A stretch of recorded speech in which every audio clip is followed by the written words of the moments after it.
សូមគោរពនឹងជម្រាបសួរពុកម៉ែបងប្អូនទស្សនិកជនមហាជនជាទីគោរពបាទនៅក្នុងថ្ងៃនេះជួបជាមួយខ្ញុំបាទសាជាថ្មីទៀតហើយបាទ Mr. IC Channel យើងខ្ញុំសូមនាំអារម្មណ៍ពុកម៉ែបងប្អូនមកជួបនឹងចំណេះដឹងទូទៅបាទតាក់ទងជាមួយនឹងវិធីបាទទាញភេទរបស់ទារកនៅក្នុងផ្ទៃអញ្ចឹងដើម្បីចង់ដឹងថាកូនរបស់លោកអ្នកនៅក្នុងផ្ទៃគឺស្រីឬក៏ប្រុសនោះបាទអញ្ចឹងយើងមកទាញទាំងអស់គ្នាហើយវិធីទាញហ្នឹងគឺមិនបាច់ឆ្លើយកោទេបាទទាញបែបធម្មជាតិហើយយើងប្រកាសជាដឹងហើយនឹងត្រឹមត្រូវ100% ជាក់ជាមិនខានបាទនៅពេលដែលស្ត្រីមានផ្ទៃពោះបាទរឿងដំបូងដែលនាងគិតគឺសុខភាពបាទនឹងស្ថានភាពទូទៅនៃទារកភេទរបស់ទារកគឺជារឿងដែលក្រុមគ្រួសារគឺចង់ដឹងបំផុតបាទអញ្ចឹងហើយនៅក្នុងថ្ងៃនេះ Channel Mr. IC Channel នឹងធ្វើការចែករំលែកវិធីដែលគួរឲ្យចាប់អារម្មណ៍មួយបាទចំនួន2ភេទបាទរបស់ទារកបាទល្បិចទាំងនេះត្រូវបានផ្អែកទៅលើបទពិសោធន៍នៃអ្នកថែទាំក្មេងនិងប្រពន្ធដែលមានអាយុចាស់បាទដោយសារតែពួកគេបានអះអាងថាមានចំណេះដឹងអំពីការមានផ្ទៃពោះស៊ីជម្រៅជាទីបំផុតបាទអញ្ចឹងយើងមកស្ដាប់ទាំងអស់គ្នាតាក់ទងជាមួយនឹងអត្ថបទដើម្បីដឹងថាវិធីទាយអំពីភេទទារកនៅក្នុងផ្ទៃយ៉ាងម៉េចសូមស្ដាប់ជាមួយខ្ញុំបាទជាបន្តដូចតទៅបាទទី1បាទទី1គឺការកែប្រែបាទសូមអធិស្ឋានបាទការប្រែប្រួលគួរឲ្យកត់សម្គាល់នៅលើស្បែកបាទអញ្ចឹងយើងទី1យើងសំដៅទៅលើស្បែកបាទនេះគឺជាការប្រែប្រួលដំបូងចំពោះស្ត្រីមានផ្ទៃពោះអ្នកដែលថែទាំក្មេងនិងមើលក្មេងបាទពីភាពប្រែប្រួលបាទរូបសន្តានរបស់ស្បែកដើម្បីទស្សន៍ទាយពីភេទរបស់ទារកប្រសិនបើស្ត្រីមានផ្ទៃពោះមានស្បែកស្ងួត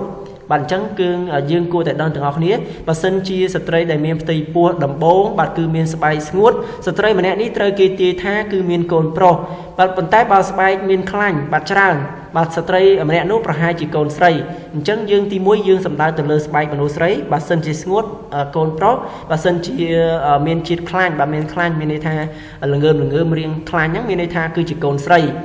បាទនេះគឺជាវិធីទី1បាទវិធីទី2គឺយើងសំដៅទៅលើមុនបាទមុខរបស់យើងមានមុនហ្នឹងបាទជាមួយនឹងការប្រែប្រួលនៃស្បែកប្រសិនបើស្ត្រីមានផ្ទៃពោះកើតមុនច្រើនវាដោយសារតែការបញ្ចេញជាតិប្រេងច្រើនបាទដែលកើតមានឡើងនៅក្នុងពេលស្ត្រីដែលមានកូនបាទគឺប្រហែលជាកូនស្រីបាទអញ្ចឹងចំណែកឯស្ត្រីដែលមានមុនឡើងបាទមុខឡើងជាំបាទជាំខ្លាំងឬក៏មានមុននេះណាគឺយើងសម្គាល់បានថាគឺជាកូនស្រីបាទទី3គឺភាពឃ្លានបាទភាពឃ្លានចំពោះស្ត្រីដែលមានផ្ទៃពោះបាទនៅពេលដែលស្ត្រីមានផ្ទៃពោះចង់បរិភោគជាតិផ្អែមអំឡុងពេលដែលមានផ្ទៃពោះវាបានបង្ហាញថានាងមានកូនស្រីបាទអញ្ចឹងបើសិនជាចូលចិត្តជាតិផ្អែមបាទជាតិផ្អែមអីហ្នឹងគឺសំដែងបាទគឺបង្ហាញឲ្យឃើញថាគឺប្រហែលជាភេទស្រីច្រើនជាងប្រុសបាទហើយប្រសិនបើ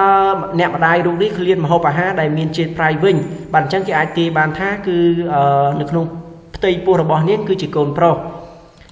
បាទចំណុចទី4ការឡើងទម្ងន់មានផ្ទៃពោះបាទអញ្ចឹងការឡើងទម្ងន់នៅពេលដែលមានផ្ទៃពោះបាទប្រសិនបើស្ត្រីមានផ្ទៃពោះឡើងទម្ងន់គ្រប់ផ្នែកទាំងអស់នៃរាងកាយអំឡុងពេលដែលមានផ្ទៃពោះបាទនោះនាងនឹងមានកូនស្រីបាទនេះគឺជាអ្វីមួយដែលពុកម៉ែបងប្អូនគួរដឹងបាទហើយប្រសិនបើស្ត្រីនេះធំតែក្បាលពោះបាទធំតែផ្នែកក្បាលពោះហ្នឹងតែមិនឡើងទម្ងន់ច្រើនបាទមិនឡើងទម្ងន់ច្រើនបាទមានន័យថាស្ត្រីម្នាក់ហ្នឹងគឺមានកូនប្រុសបាទនេះគឺជាវិធីទាំង4យ៉ាងដើម្បីមើលនៅក្នុងផ្ទៃរបស់លោកអ្នកបាទប្រពន្ធរបស់លោកអ្នកចង់ដឹងថាប្រពន្ធអ្នកគឺកើតនៅក្នុងពោះហ្នឹងកូនស្រីឬក៏កូនប្រុសពុកម៉ែបងប្អូនអាចសង្កេតមើលតាមវិធីទាំង4ហ្នឹងបានហើយយើងប្រកាសជាត្រូវ100%ជាក់ជាមិនខានដោយសារតែគេអ្នកមានបទពិសោធន៍គឺគេបានចែករំលែកបាទហើយយើងឲ្យដឹងច្បាស់ខ្លួនឯងបាទមិនបាច់ពឹងទៅលើអេកូទេបាទភេទខ្លះអេកូបាទឆ្លងម្ដងពីរដងនៅតែមិនទាន់ដឹងច្បាស់ពីភេទផងបាទចំណែកឯអាការចំណាំពីចាស់បុរាណយើងគឺគាត់ដឹងតែម្ដងកូនប្រុសកូនស្រីអីបាទភាគច្រើនគាត់ដឹងបាទដោយសារតែគាត់ធ្លាប់ពោះហើយធ្លាប់មានបទពិសោធន៍បាទភាគច្រើនគឺកើតមកគឺជាកូនអ្វីដែលគាត់ចង់បាននោះគាត់មើលឃើញនោះគឺពិតប្រាកដកើតមកគឺត្រូវតែគាត់គិតនឹងម្ដងបាទដូច្នេះរឿងរ៉ាវមួយនេះយើងខ្ញុំក៏សូមបញ្ចប់ត្រឹមនេះផងដែរសូមអរគុណច្រើនសូមជម្រាបលា